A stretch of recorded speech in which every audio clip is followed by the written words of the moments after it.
Welcome to Access Sportsnet. Lakers brought to you by Arrowhead Mountain Spring Water. Chris McGee, Robert Ory, Derek Fisher. We got Brez and Mike Trudell down at the arena. The Lakers pick up the win over the Pelicans, and with the Warriors beating the Nuggets tonight on their second night of a back-to-back, the Lakers kind of slide back into that third spot as we've been following the Western Conference standings with just 5 games left. And the big three delivered tonight: Austin Reaves, LeBron James, and Luka Doncic. 92 points combined, Rob.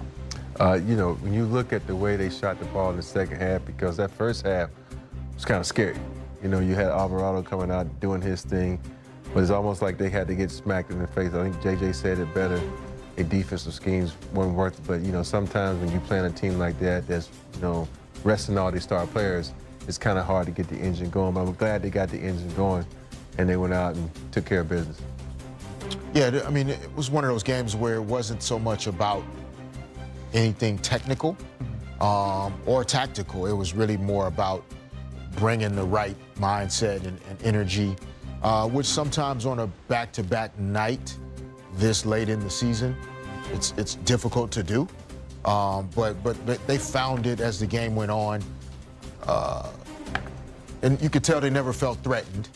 And when the game got to a point where they needed to get the separation to go ahead and put them away, they essentially just decided to do it and pull away with the game. Yeah, and the Lakers get the W. 5 games left. Let's go back downtown. Luka is with Mike Trudell.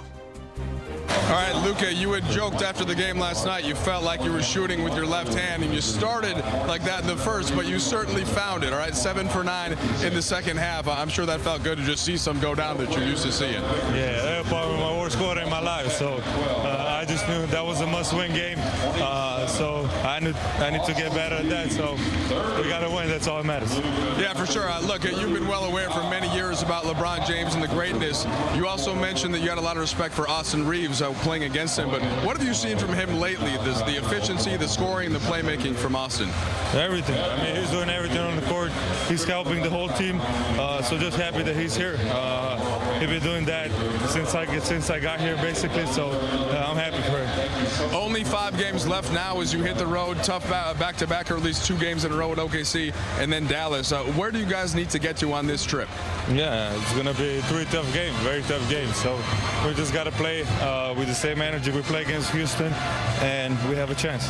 Last one for you, Luka. Is there any part of the game that you focus on the most as you close this stretch now, trying to get into playoff position? Win all games that you can. That's it. Win the game. That's it. Keep it simple. Appreciate it, Luka. Yeah. All right, Luka Doncic walking off there with Mike Trudell. Just win the game, and that's exactly what they did tonight to go to 47-30. Let's start with Luka, guys. And he finished with 35. He talked about being the worst quarter he's ever played. He was 0 for 7 in that first quarter. So if you look at his stats after that, he was 10 of 14 with 33 more points and 11 for 11 from the free throw line. 6 assists and 6 rebounds. So he had a great second, third, and fourth quarters. Yeah, shooters keep shooting. You know, the one thing about Luka, we know he ain't gonna stop shooting. His confidence is out the roof, and his ability to get open shots and create his own shot is like no other. I know we was talking about and joking about his ability to slow down and get to the rack. And I think when you watched him go to the rack to get those layups, it kind of got him going. And we say it all the time as a player, as a shooters, we just want to see one go down and the confidence starts rolling. And when Luka's able to get to the rack like that, especially against a team riddled with injuries, like I said, he can manipulate the defense so well by getting to the rack and kicking it out. And then they got it going. And that's the best thing about him. He's able to get everybody going when he's not going. And Austin Reaves' ability to move the scoreboard, it allows Luka to be able to, like, he got off to a slow start. I don't think he forced a lot of looks necessarily, even though he was struggling early, but then found his rhythm as the game went on. And, you know, you're playing against guys that are most likely G League players if the Pelicans are healthy. So there was just a point where you get enough reps against these players tonight. Most nights at this point in the season, you're playing the Pelicans, everybody's in. You played against CJ McCollum a few times. You understand how to get him into certain spots, where to get your shot from, Trey Murphy III, how to play against him. All of a sudden, you come to a game, you've never played against these guys before. Yeah. No scouting report. So I think once he kind of settled into like, oh, I can get to this spot, get my shot easily. They don't really have anybody that can stop me from getting where I want to go. He just found his rhythm and started seeing the ball go in. Let's focus on Austin now. Mike talked to Luka about just what he's been seeing from him. And, you know, Luka has been quick to praise Austin many times since he has joined this team.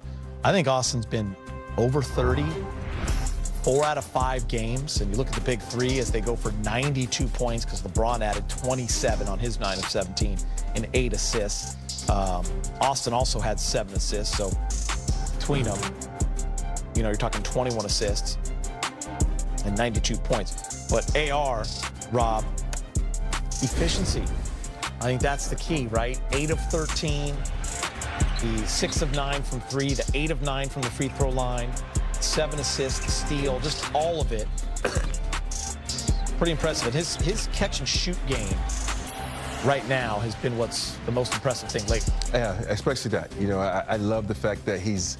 We talked about the pregame show. Yeah, I'm saying it again. I love the fact that he's getting up on the line, not trying to show how far back he can shoot the ball. He's taking great shots. You know, that's one of the things I always talk about, how players going to take good shots, bad shots, or great shots. You know, a couple of shots was bad shots, then it was good shots. But at this moment, lately, all his shots he have been taking have been great. He's been taking the open three when he has it. He's been trying to create when he has that moment. And we always talk about his ability to get to that line because he's like a Luka in the sense where he's going in, he's going to get that call. He's going to get an and one opportunity, and he's so fantastic at using his body. And lately, you know, when he's playing with the ball on the perimeter, that's where he gets himself in trouble. But lately, he's been in straight attack mode, and that's why he's been scoring. Quick decisions. That's why he's been scoring on the spree he's been scoring. Yeah, and Fish, here's a crazy stat for you. 7 30-point games since the All-Star break.